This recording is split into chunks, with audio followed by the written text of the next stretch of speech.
Hi, this is Stephanie Miller from The Stephanie Miller Show. Please enjoy this exclusive clip from my show on Political Voices Network. So, are you like me? Are you just not want to hear another of stupid voices, stupid flapping Garfield's anus lips? Just little bit of a mistake. Michelle made him. Just like, did you see his crowd had to correct him that World War II has already happened? I mean, I. Are we gonna this? We were saying earlier, this is our what the actual era that we are living through. That we're gonna look back someday, right? Right. Yeah. And I think, I mean, for decades, but we can't. I'm hoping that this election does it. I am tired of him, but we thought he would go away in 2020 when we beat him as well. And then the next him is just going to step up. Maybe they won't be quite as annoying, but I mean, we'll be sick of them too. There's always going to be, I think, this problem unless we can open up a huge lead and like just relegate them to the dustbin of history with a massive blowout. Do you know people are actually talking about and even writing about that he just wants to be pardoned, that he's going to, it's like basically a hostage crisis we're setting up, that, in exchange for, he'll go peacefully in exchange for, being pardoned for and not prosecuted for any of his crimes. And I'm gonna guess how you feel about that, but go ahead. Yeah, no, thanks. But I'm like more worried about like Elon Musk, right? Like he actually launches our national security satellites and has a top secret clearance. And, I know that the Department of Justice is investigating him. Multiple agencies are investigating him, but are they not able to do anything because he's gray mailing them. He could just run out and blurt a bunch of our secrets. He probably already is, but like I don't even know how you handle somebody like that. Well, I mean, as someone who started, obviously Mueller, She Wrote is the podcast that, everybody, first remembers you for. And these stories are all out in the open now, that he's talking to Putin all the time, Elon Musk, and that, this latest like ballots being destroyed was a Russian operation. And I mean, now the plot could not be more obvious about Russia, could it? Yeah, and we thank Bill Barr for that normalization because of Bill Barr, who landed the Mueller plane and prevented any obstruction charges from happening with his fancy memos and get out of jail free cards that he wrote for Trump. We couldn't hold anybody accountable for talking to Russia. When we found out about that, we were all shocked and surprised. Now it's all out in the open because there was no deterrence from the Mueller investigation, thanks to Barr and his lackeys. Yeah. And everybody got pardoned anyway. So now it's like nobody's afraid to do it. And that's why Elon Musk, I think, is in everybody's face. Like, yeah, I'm going to keep giving away my $1 million to voters. Yeah. You can't touch me. Despite a stern letter from Merrick Garland. Okay, so listen, I feel like I've left the Merrick Garland train, and I'm sending you a postcard from the future.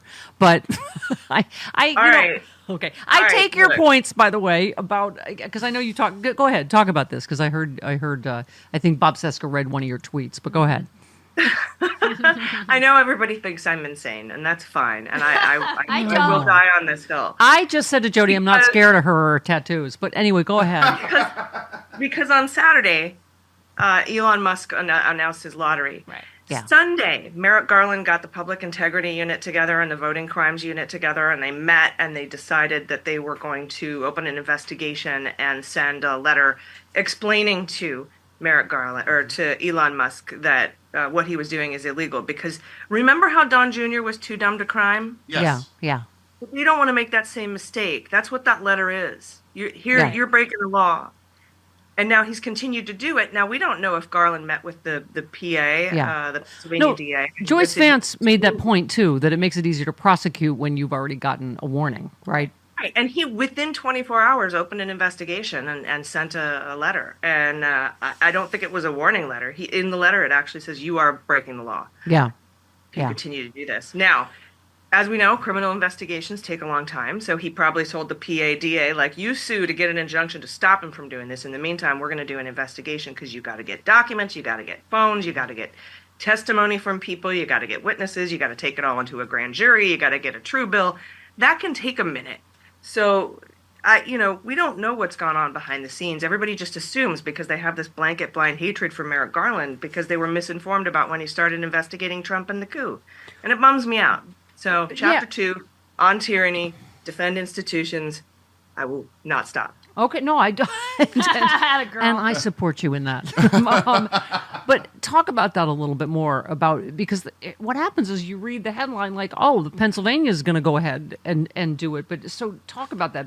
What you were mentioning is the Philadelphia district attorney filed a lawsuit against Musk in an attempt to shut down this $1 million cash giveaway to registered voters, calling it an illegal lottery. That's the legal. But so what you're saying is you think he's coordinating with Merrick Garland or with that Merrick Garland told him to go for it. Explain what you just said. Sure. The DOJ often coordinates with local law enforcement, local DAs, and local prosecutors. And, sometimes they're like, are you going to sue? I'm going to sue. Well, we shouldn't both sue. Why don't you sue and I'll do the criminal probe, and they kind of hash it out. Sometimes they don't. Sometimes they don't speak at all. We don't know because the DOJ never tells us anything. And the fact that they never tell us anything leaves open that vacuum where we can all assume that he's a milquetoast missing attorney general who's napping and whatever else everybody says. But, he's back You're there. channeling Ellie Mistal now. You are a really good impressionist. Thank you. But we don't know. That's the thing. We don't know. And I don't like to go after our institutions based on things that we don't know, particularly why isn't everybody mad at Chris Mays, who failed to indict Donald Trump, or Fani Willis, who took longer than Merrick Garland to indict Donald Trump, or Dana Nessel, who hasn't indicted Donald Trump. Nobody's mad at them. And that's because Putin isn't trying to get us to hate them. He's trying to get us to hate our federal institutions. Yeah. I mean, I think what's hard is it just feels like all of the, this stuff, even Trump saying out loud, Mike Johnson and I have a little secret. It's because they feel like they got away with it. That, like, of course they're planning to do it again. Of course we have people, he has officials in place in certain states that will do the fake elector scheme again, that will refuse to certify, etc. And I think you can forgive people for being a little like, wow, is Merrick Garland prepared for this? Is the DOJ prepared for what's happening? The Supreme Court held it up for 8 months and then gave him presidential immunity. Yeah. And people are blaming Merrick Garland for that. Yeah. No, I have enough blame to go around. The Supreme Court is absolutely at the top of my list. But I wanted to get your take on this. A federal judge granted a request by Trump's attorneys to extend their deadlines to respond to Jack Smith's immunity motion. Trump's attorneys argued they were displaced and disrupted when Hurricane Milton made landfall near Sarasota, so they asked the court to extend their deadline to respond to the special counsel's immunity motion until December. Judge Chutkan agreed to extend those deadlines, which the special counsel did not oppose. I don't know, from November this to November that to December.